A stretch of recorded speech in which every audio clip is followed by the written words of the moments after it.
देखिए कि राघव चड्ढा शायद 30 साल की उम्र के थे, 30-32 साल की उम्र के थे जब राज्यसभा के सदस्य बने. I think he might be the youngest Rajya Sabha member even today. आप संदीप पाठक को देखिए, हमारे पार्टी के नेशनल ऑर्गेनाइजेशन सेक्रेटरी हैं, आईआईटी दिल्ली में प्रोफेसर थे. इनफैक्ट कोई शायद जानता भी नहीं था कि वो राजनीति में है. वो बैकरूम से काम करते थे, मेहनत करते थे. पंजाब का चुनाव जिताने में उनकी बहुत बड़ी भूमिका रही. तो मुझे लगता है कि जिसने आम आदमी पार्टी में मेहनत करी है उसको आगे बढ़ने का हमेशा मौका मिला है. चलिए ये बताइए, अब जब इलेक्शंस होंगे उसके बाद आप चेहरा नहीं है सीएम का, आप कह रही हैं कि केजरीवाल जी को सीएम बनाना है. सिर्फ मैं नहीं कह रही, सभी दिल्ली वाले कह रहे हैं कि अरविंद केजरीवाल जी को मुख्यमंत्री बनाना है. क्यों? क्योंकि उन्होंने दिल्ली में वो पिछले 10 साल में करके दिखाया है जो आज भी देश के किसी राज्य में नहीं हो पाया. अरविंद केजरीवाल जी एक इकलौते ऐसे मुख्यमंत्री हैं जिन्होंने अपने राज्य में 24 घंटे बिजली देके दिखाई है. आज भी अगर आप दिल्ली के पड़ोसी राज्यों को भी देखने जाइए, बगल में हरियाणा है, उत्तर प्रदेश है, उनकी बड़े बड़े टाउनशिप्स हैं, फरीदाबाद, गाजियाबाद, नोएडा. आप इसी गर्मी में देखने जाइए, जब पीक गर्मी आई तो फरीदाबाद में 8 घंटे के पावर कट, नोएडा में 8 घंटे के पावर कट, गाजियाबाद में दिन में 10-10 बार बिजली जा रही है. लेकिन अरविंद केजरीवाल जी ने दिल्ली में 24 घंटे बिजली दी. आप सरकारी स्कूलों का हाल देखने जाइए, आप सरकारी अस्पतालों का हाल देखने जाइए. किसी भी अगर आप पैमाने पे देखने जाइएगा तो दिल्ली में अरविंद केजरीवाल जी ने जो डिलीवर करके दिखाया है वो शायद किसी भी और राज्य में नहीं हो पाया. इसीलिए सिर्फ ये नहीं कि आम आदमी पार्टी चाहती है कि अरविंद केजरीवाल जी दिल्ली के मुख्यमंत्री बने, दिल्ली के लोग चाहते हैं कि चौथी बार भी अरविंद केजरीवाल जी को दिल्ली का मुख्यमंत्री बनाएंगे. ये बताइए, ये जो खाली कुर्सी रखने का आइडिया था किसका? देखिए, खाली कुर्सी पे तो देखिए इंसान किसी भी कुर्सी पे बैठ सकता है. लेकिन मेरे लिए ये बहुत जरूरी था कि ये मेरा भाव मुझे पता हो और दिल्ली के लोगों को भी पता हो कि ये कुर्सी की मैं एक तरह से संरक्षक हूं. आप अगर अरविंद केजरीवाल जी को देखिएगा, उन्होंने जब उनको बेल मिली, वो चाहते थे तो 2 मिनट में सीएम की कुर्सी पे बैठ सकते थे. स्पेशली जिस तरह की टिप्पणी सुप्रीम कोर्ट ने सीबीआई के बारे में करी, ईडी के बारे में करी, जिस तरह से सुप्रीम कोर्ट ने कहा कि एक दुर्भावना के तहत अरविंद केजरीवाल जी की गिरफ्तारी हुई, जिस तरह से सुप्रीम कोर्ट ने, मुझे लगता है 10 साल के बाद एक बारी 2013-14 में केज्ड पैरेट टर्म का यूज हुआ था कि एक पिंजरे में बंद तोते की तरह है. मुझे लगता है कि अगर कोई भी और नेता होता तो वो 2 मिनट भी नहीं सोचता मुख्यमंत्री की कुर्सी पे बैठने के बारे में. लेकिन अरविंद केजरीवाल जी ने ऐसा नहीं किया. उन्होंने कहा कि मुझे सिर्फ अदालत का फैसला नहीं चाहिए, मुझे जनता की अदालत का फैसला चाहिए. इसलिए दिल्ली की जनता के लिए भी यह जानना जरूरी था कि वो कुर्सी अरविंद केजरीवाल जी की है. नहीं तो अरविंद केजरीवाल जी दिल्ली के मुख्यमंत्री थे और वो आने वाले समय में दिल्ली के मुख्यमंत्री होंगे. क्यों? क्योंकि दिल्ली की जनता उनको चाहती है. लोग कहते हैं कि ये अरविंद केजरीवाल फिर अगर मुख्यमंत्री होंगे तो वो फिर उसी वजह से होंगे जिस वजह से ये राजनीति शुरू हुई है, और वो राजनीति अब एक दूसरे पड़ाव पे चली गई है. मैं राजनीति जिसको कहते हैं फ्रीबी वाली राजनीति. लोकसभा में आपको वोट नहीं मिलते हैं क्योंकि वहां से आपसे कोई उम्मीद नहीं है. विधानसभा में आपको वोट बार बार इसलिए मिलते हैं कि भाई चलो फ्री बिजली आ रही है, मिलती रहेगी. ये वाला फॉर्मूला अब सब राज्यों ने अपना लिया. एक तरह से देखा जा रहा है कि जो भी सत्ता में पार्टी है वो कुछ फ्री दे देती है, या अब तो डायरेक्ट पैसा अकाउंट में चला जाता है, तो वो सत्ताधारी पार्टी जाती नहीं है. ये एक एनालिसिस है कि ये वाली शुरुआत आप लोगों ने जो की है ये खतरनाक है देश के इकोनॉमी के लिए, कि बस डायरेक्ट अकाउंट में पैसा दे दो, फ्री बिजली दे दो और फिर जीतते रहो. आप कह रहे हैं कि इकोनॉमी के लिए खतरनाक है, लेकिन दिल्ली की सरकार देश की इकलौती ऐसी सरकार है जो बिजली फ्री देती है, पानी फ्री देती है, सरकारी स्कूलों में वर्ल्ड क्लास शिक्षा देती है, सरकारी अस्पतालों में फ्री इलाज देती है, महिलाओं को फ्री बस यात्रा देती है. फिर भी इकलौती ऐसी सरकार है जो मुनाफे में चलती है, घाटे में नहीं चलती। कहां जा रहा है भारतीय जनता पार्टी की सरकारों का पैसा? वो तो कुछ फ्री नहीं दे रहे, तो क्यों उनकी सरकार घाटे में चल रही है? हम सब कुछ फ्री में दे पाते हैं क्योंकि हम ईमानदारी से सरकार चलाते हैं। जो जनता का पैसा टैक्स में आता है वो हम जनता को वापस देते हैं। बाकी नेता जनता का पैसा अपनी जेब में डालते हैं, दिल्ली सरकार जनता का पैसा जनता की जेब में डालती है, तो इसमें किसी को क्या आपत्ति हो रही है? नहीं, अब आप मुझे बताइए, मैं आपको एक उदाहरण से कट रहा है ना, दूसरे खर्चों मैं आपको एक उदाहरण देती हूं। फॉर एग्जाम्पल, फ्री बस राइड्स फॉर विमेन, कि हम महिलाओं को बस यात्रा फ्री करवाते हैं। आपको पता है कि आज के दिन में रोज 11 लाख महिलाएं डीटीसी बस में सफर कर रही हैं। क्यों? क्योंकि उनको बस टिकट फ्री मिलता है। इतनी ऐसी लड़कियां हैं जो कॉलेज में एडमिशन नहीं लेती। क्यों? कॉलेज दूर पड़ता है, आने जाने का खर्चा ज्यादा होता है, इसलिए घर वाले कहते हैं घर पे पढ़ाई छोड़ दो या कॉरेस्पॉन्डेंस से पढ़ लो। इतनी ऐसी महिलाएं हैं जो काम नहीं करती थी क्योंकि महिलाओं को सैलरी कम मिलती है अपने काम के लिए, घर से दूर काम नहीं ढूंढ सकती थी, लेकिन आज कर सकती हैं क्योंकि उनको बस का किराया फ्री मिलता है। मैं आपको अभी रिसेंटली कोई मुझे एक बढ़िया उदाहरण बता रहे थे कि उनके एरिया में एक परिवार है जो धोबी का काम करता है। उनकी झुग्गियां टूट गई या उनको कहीं और साउथ दिल्ली के बजाय जनकपुरी में उनको शिफ्ट करना पड़ा, लेकिन आज भी वो परिवार सिर्फ इसलिए अपनी गुजर बसर कर पा रहा है क्योंकि जनकपुरी से सफदरजंग इनक्लेव उस घर की महिलाएं आ सकती हैं क्योंकि उनको बस यात्रा फ्री मिलती है, वरना वो परिवार आज सड़कों पे आ गया होता। तो इसलिए जो दिल्ली सरकार की अरविंद केजरीवाल जी के मार्गदर्शन में जो पॉलिसीज हैं वो बहुत केयरफुली डिजाइंड है, वो इकोनॉमिक ग्रोथ के लिए डिजाइंड है। आप जैसे एक उदाहरण देखिए, जब आप बिजली फ्री देते हैं, जब आप पानी फ्री देते हैं, जब आप मोहल्ला क्लिनिक में इलाज फ्री देते हैं, तो आप क्या कर रहे हैं? आप हर महीने एक मिडिल क्लास परिवार का, एक लोअर मिडिल क्लास परिवार का कुछ हजार रुपए का खर्चा बचा रहे हैं। अब वो पैसा कहां जा रहा है? वो ऐसा तो नहीं है कि पैसा अपने गद्दे के नीचे छुपा के रख रहा है, वो किसी और चीज में खर्च कर रहे हैं। वो अपने बच्चों की पढ़ाई लिखाई में खर्च कर रहे हैं, हो सकता है वो नया फ्रिज खरीदने में खर्च कर रहे हो, 2 व्हीलर खरीदने में खर्च कर रहे हो, मिक्सी खरीदने में खर्च कर रहे हैं। ये पैसा इकोनॉमी में वापस जा रहा है, ये पैसा इकोनॉमी में लिक्विडिटी दे रहा है। और अगर आप किसी भी इकोनॉमिस्ट से बात करिए, जो हम एक डिमांड और सप्लाई की बात करते हैं, क्यों अर्थव्यवस्था ठप होती है, क्यों कोई भी अर्थव्यवस्था रिसेशन में जाती है? इसलिए जाती है कि लोगों के पास डिमांड बढ़ाने का पैसा नहीं होता। हमने इकोनॉमी की डिमांड बढ़ाई है, और जिसको आप फ्रीबी कह रहे हैं, हम कह रहे हैं कि वो एक इकोनॉमिक स्टिम्युलस है दिल्ली की इकोनॉमी को बढ़ाने के लिए। नहीं, तो वही मैं इसलिए कह रहा था, इसीलिए आपको बार बार वोट मिलते हैं और फिर लोकसभा में नहीं मिलते हैं। अगर आपकी आइडियोलॉजी के साथ ही लोग होते तो फिर लोकसभा में भी आपको वोट देते। देखिए, कोई वोट किस लिए देता है? वो एक सरकार को लाने के लिए वोट देते हैं। तो दिल्ली में भी, और इनफैक्ट कई और राज्यों में हम देख सकते हैं, दिल्ली में तो फिर भी लोकसभा का चुनाव और विधानसभा का चुनाव कुछ गैप के साथ होता है।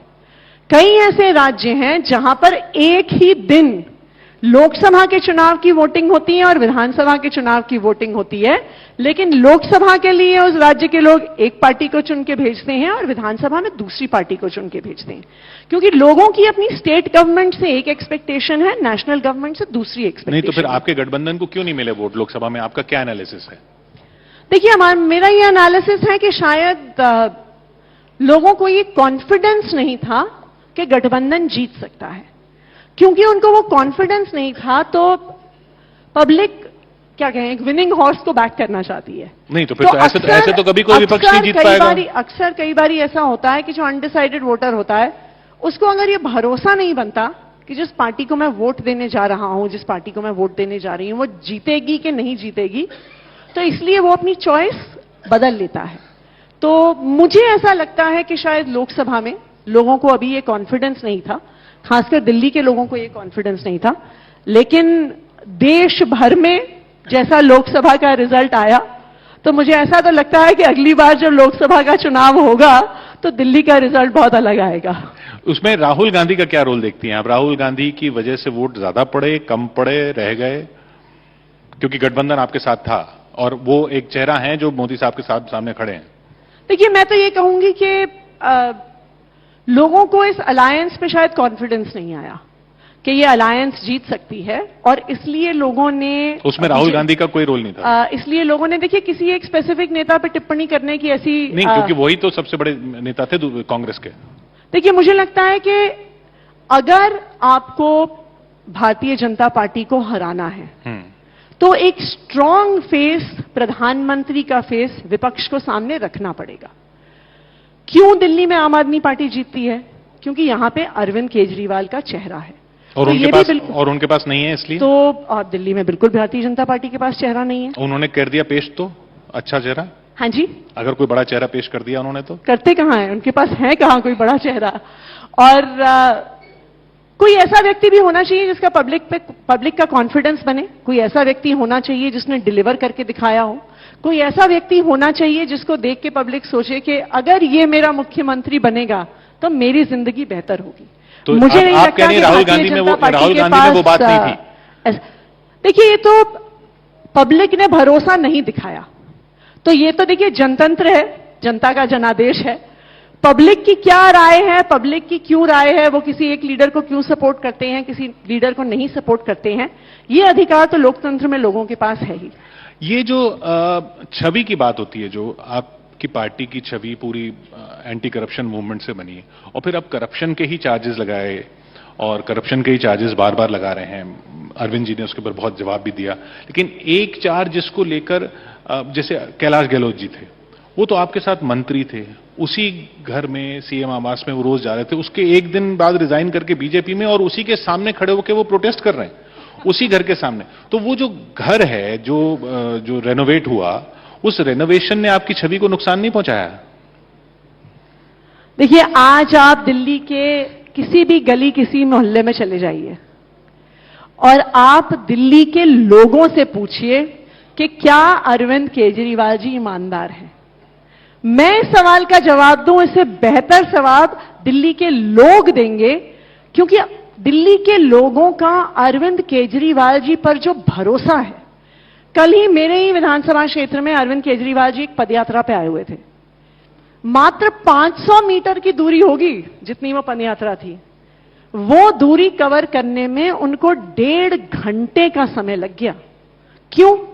क्योंकि दिल्ली की जनता उनसे इतना प्यार करती है, क्योंकि दिल्ली के लोग उनसे गले मिलना चाहते हैं, दिल्ली के लोग उनका स्वागत करना चाहते हैं। चार्जेस स्टिक नहीं करते? नहीं, तो मेरा यह मानना है कि दिल्ली के लोगों से अगर आप पूछिएगा तो दिल्ली के लोग यही आपको बताएंगे कि अरविंद केजरीवाल वो आदमी है जो हमारे लिए काम करता है।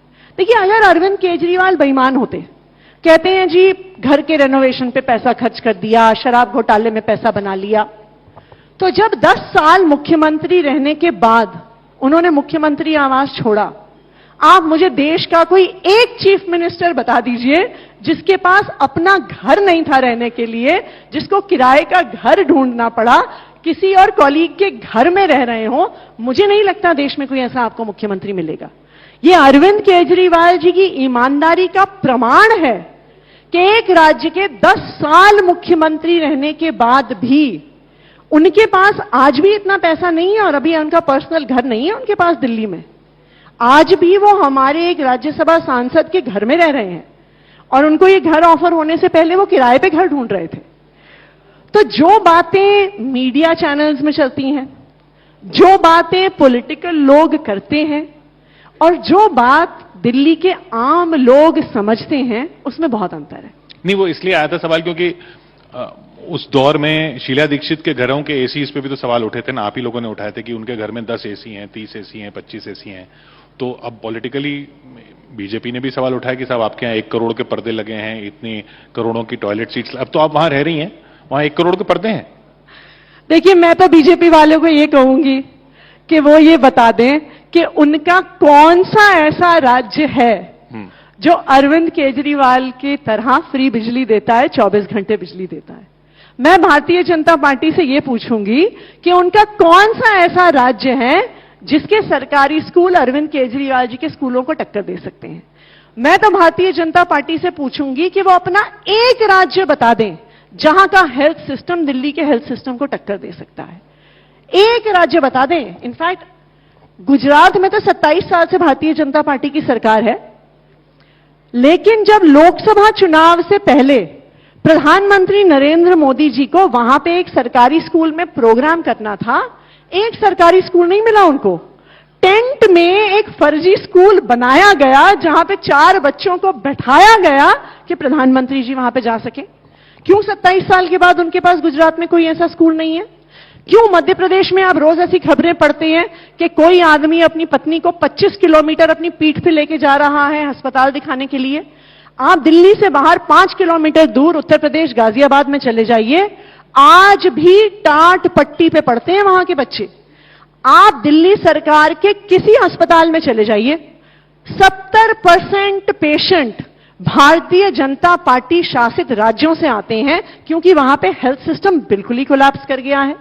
तो भारतीय जनता पार्टी को जरा खुद को भी आईने में देखना चाहिए कि आखिरकार अगर वो 22 राज्यों में सरकार चला रहे हैं तो किसी एक राज्य का तो वो मॉडल सामने रख सकते हैं। हम सामने आते हैं, हम कहते हैं हमारे स्कूलों को आके देखिए, हम कहते हैं हमारे मोहल्ला क्लिनिक को देखिए, हम कहते हैं कि आप हमारी महिलाओं की फ्री बस यात्रा आके देखिए। यहाँ की हवा को तो देखिए। यहाँ की हवा जब आप आई उससे ज्यादा खराब हो चुकी है आपकी पार्टी जब आई। और ये जिम्मेदारी आम आदमी पार्टी की नहीं। 2020 में अरविंद केजरीवाल जी ने वो बायो डिकम्पोजर दिखाया कि ये साहब इससे पराली जो है साफ हो जाती है, इससे खाद जो है बन जाती है। अब आपकी पंजाब में सरकार है, लोग नहीं पूछेंगे कि भाई आपने ये बायो डिकम्पोजर वहां पूछना चाहिए, 100% पूछना चाहिए। और ये मैं बहुत खुश हूं आपने ये सवाल पूछा, क्योंकि देखिए जब हम बार बार इस बारे में बात करते हैं कि दिल्ली की हवा खराब है, हम पब्लिक को मिसलीड कर रहे हैं। क्योंकि सिर्फ दिल्ली की हवा खराब नहीं है, पूरे उत्तरी भारत की हवा खराब है। जब दिल्ली में एयर क्वालिटी का लेवल सीवियर था, जब 400 के ऊपर AQI था, तो ऐसा AQI पंजाब में भी था, हरियाणा में भी था, राजस्थान में भी था, मध्य प्रदेश में भी था, उत्तर प्रदेश में भी था, यहां तक कि बिहार में भी था। राइट? अगर आपके देश में 7 राज्यों में इतना हाई पोल्यूशन लेवल है, तो बताइए केंद्र सरकार क्या कर रही है? नहीं तो वही जो काम नहीं होता वो केंद्र सरकार का। अब सुन लीजिए ना किशोर जी, 5 या 7 साल पहले तक एयर पोल्यूशन के लिए सबसे बड़ा कंट्रीब्यूटर पंजाब होता था, जहां पे सबसे ज्यादा पराली जलती थी। अगर आप 2021 के आंकड़े उठा के देखिए, पंजाब में आम आदमी पार्टी की सरकार बनने से पहले ऑन एन एवरेज एक साल में 70,000 पराली जलने के केसेस सामने आते थे। पंजाब सिर्फ एक इकलौती सरकार है पूरे नॉर्थ इंडिया में जिसने पराली जलने को रोका है। और मैं नहीं कह रही, ये केंद्र सरकार के आंकड़े कह रहे हैं कि 2021 और 2024 के बीच में पंजाब में पराली जलने की घटनाएं 70 से 80% तक कम हो गई हैं। बाकी राज्यों में क्या हुआ?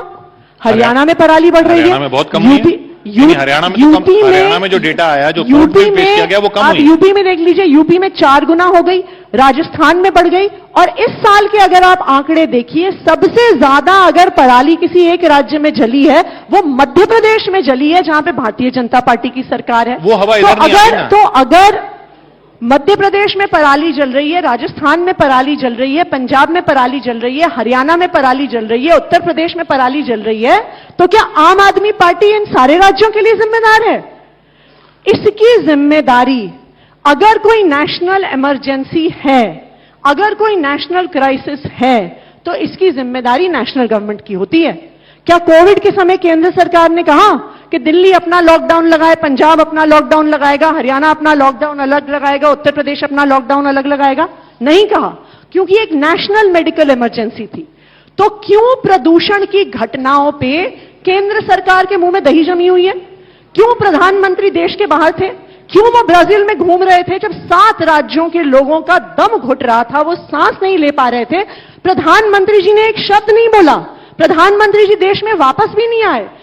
प्रधानमंत्री तो छोड़िए, पर्यावरण मंत्री ने, आप उनका सोशल मीडिया हैंडल उठा के देख लीजिए, एक स्टेटमेंट आप कोई निर्णय छोड़िए, कोई पॉलिसी छोड़िए, एक ट्वीट तक आपको नहीं मिलेगा जो हमारे केंद्र सरकार के पर्यावरण मंत्री ने प्रदूषण के मुद्दे पे किया हो। तो मैं तो ये कहूंगी, अगर आपके शो पे आपने आज मुझसे ये सवाल पूछा, आप प्रधानमंत्री जी को बुलाइए। नहीं, वो मैं तो आपको ये बता रही हूं, ये तो आप प्रेस कॉन्फ्रेंस में बोल चुकी हैं। कोई केंद्र सरकार का एक भी मंत्री प्रदूषण के मुद्दे पे सवाल का जवाब देने को तैयार नहीं है। क्यों? मैं दिल्ली की मुख्यमंत्री हूं, मैं आपको बता सकती हूं कि हमने दिल्ली में प्रदूषण कम करने के लिए पिछले 10 साल में क्या किया है। चाहे वो इलेक्ट्रिक बसेस हो, चाहे वो दिल्ली में फॉरेस्ट की संख्या बढ़ाना हो, चाहे वो दिल्ली के थर्मल पावर प्लांट बंद करना हो, केंद्र सरकार एक कदम बता दे जो उन्होंने स्टबल बर्निंग रोकने के लिए किया हो। 10 साल में केंद्र सरकार ने ना 1 रुपया खर्च किया, ना पराली जलने को रोकने के लिए एक भी वो पॉलिसी लेके आए। तो मैं तो किशोर जी आपसे यह आग्रह करूंगी कि केंद्र सरकार पे दबाव बनाइए, उनके मंत्रियों को अपने कॉन्क्लेव में बुलाइए और उनसे पूछिए कि 10 साल में आपने पूरे नॉर्थ इंडिया के पोल्यूशन को रोकने के लिए क्या किया।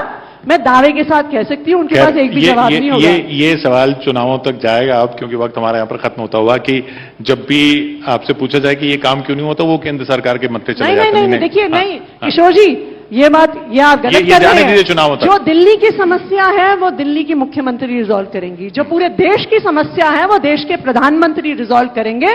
वो इस जिम्मेदारी से भाग नहीं सकते।